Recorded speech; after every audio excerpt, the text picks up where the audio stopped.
Alright guys, welcome back to the channel. Welcome back to another video. Next up we have EZA TEQ Janemba. I'm very much looking forward to using this. A unit that I always said, once Janemba got his EZA, he'd definitely be up there as one of the strongest EZAs in the game. And I'm hoping that's going to be true because on paper he looks very, very good.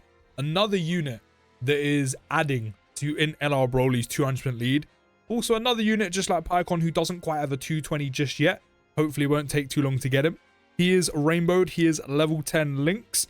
We have him on, as I said, in LR Broly's team, which as I said forever is growing. I do want him next to Super EZA in Janemba.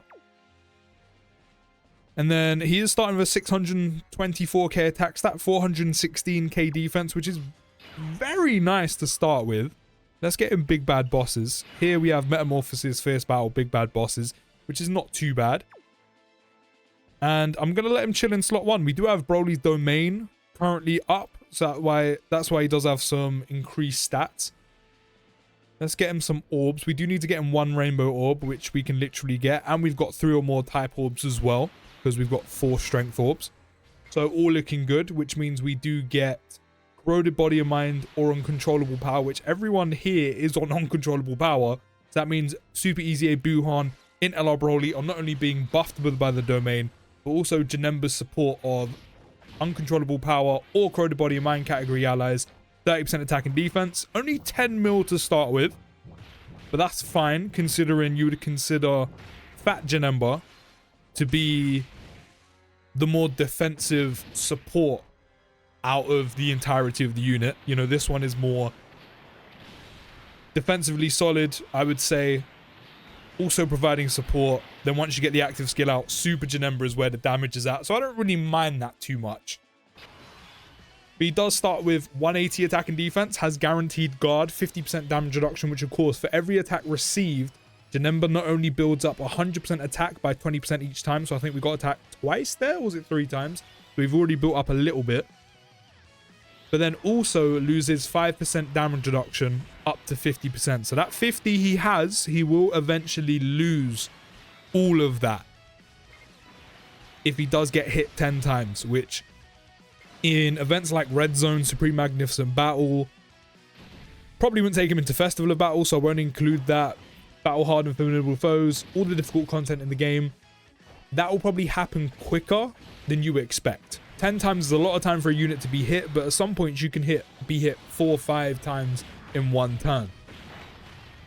So the double-edged sword of Janemba is he's got 50% damage reduction, and as long as you get 1 rainbow orb, you're getting an extra 150% defense and 30% damage reduction, which is great. So we have 80% damage reduction and guard, which is ridiculous. Great slot 1 unit. But putting him up in the firing line like that, which you want to do, is obviously going to drop his damage reduction, that 50% down even quicker of building up those 10 hits. But, I mean, considering you can transform him once he gets hit 5 times, it kind of balances itself out. It's just whether you want to make the most of those full 10 hits or transform him as soon as he's hit 5 times. So basically, you want to put him in the firing line, but then he'll lose his damage reduction. But then on the other hand, he'll also get his active skill ready. It just kind of depends how quickly you want to get Super Janemba out and maybe how your run's going. But this is another rotation you could do. You could have him in slot 2 and then have this guy in slot 1. Or maybe the LR in slot 2, especially while he's building up, and then him in slot 1. Kind of just depends what you're going for.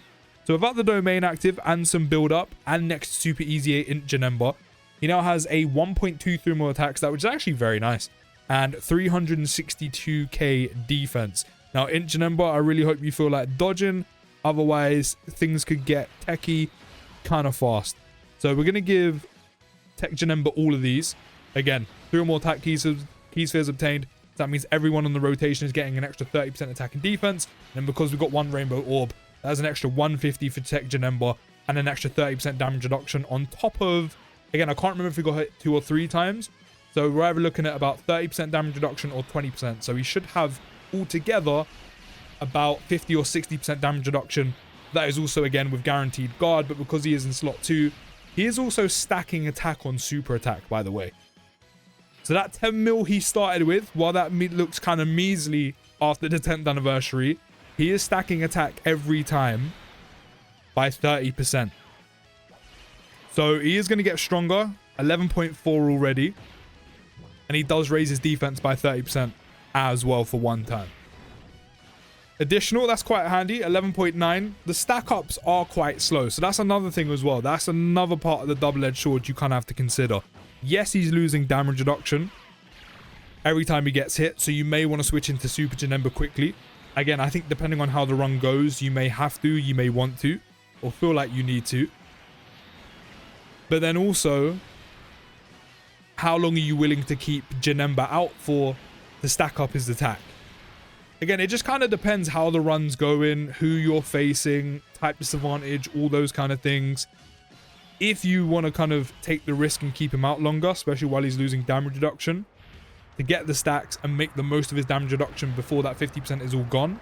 Or if you just want to get Super Janemba out ASAP and not take the risk, or, you know, just go for the more offensive side of the unit. It just, as I said, it all depends how you want to play out and how your run's going, which I think is also a very good thing. Depending on how your run's going, the unit's kind of suited for either or when it comes to essentially outcomes. But so far, I'm actually liking him a lot. So next time, we should be able to transform him, because he's definitely been hit 5 times. I mean, maybe he's been hit 4, but I definitely feel like he's been hit 5 times. I mean, we'll find out next turn, and if he hasn't, we can check how many more hits he needs to take. But I love how bulky his base form is. Like, it just helps. Especially while units are at their weakest, waiting to build up. You can just have Janemba soak up all of this damage with all of that damage reduction, even though he is losing it on every hit. And the extra damage he has from 1 rainbow orb, which really isn't difficult to get. I said there's only 1 rainbow orb. There may be times, just like Pycon, where orb changing enemies or essentially the field is just quite unlucky when it comes to where that 1 rainbow orb is. So you may miss out on it. But for the most part, again, it's 1 rainbow orb. It's really not going to be difficult to get unless the orbs are really against you. Unless the field is really bad and you get really unlucky. For the most part, you should be able to get that. And so that applies to both Janemba and Pycon.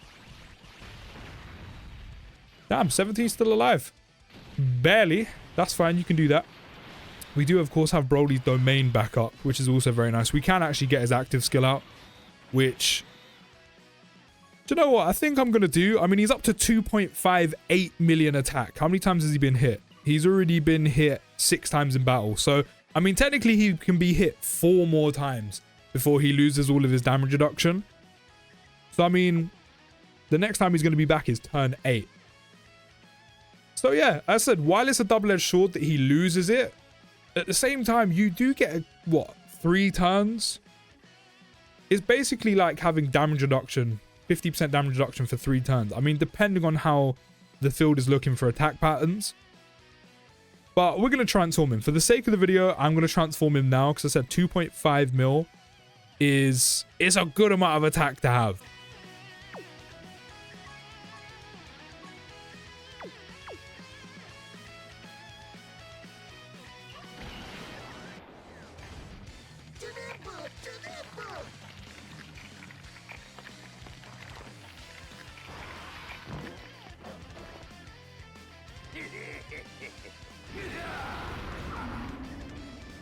So by that point, if you did want to carry on stacking him, again, depending on how the run's going, you could just let Janemba stay in slot 2. That way he can build some defense to make up for the loss of damage reduction he has.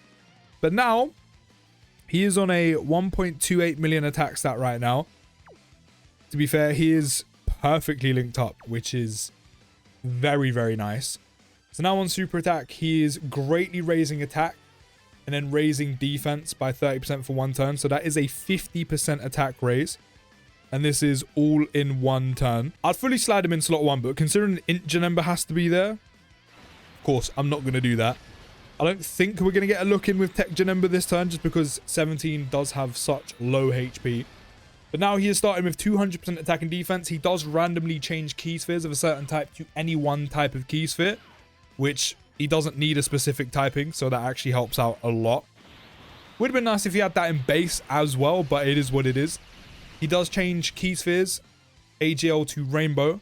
He will guard all attacks still, have a 50% chance to dodge to go with that guard, And then with 3 or more type keys for his obtained, does get 100% attack and defense, launch a guaranteed additional, which from as we've seen him in base, it's very, very easy to get him 3 or more type key spheres, especially when he's randomly changing key spheres to any one type.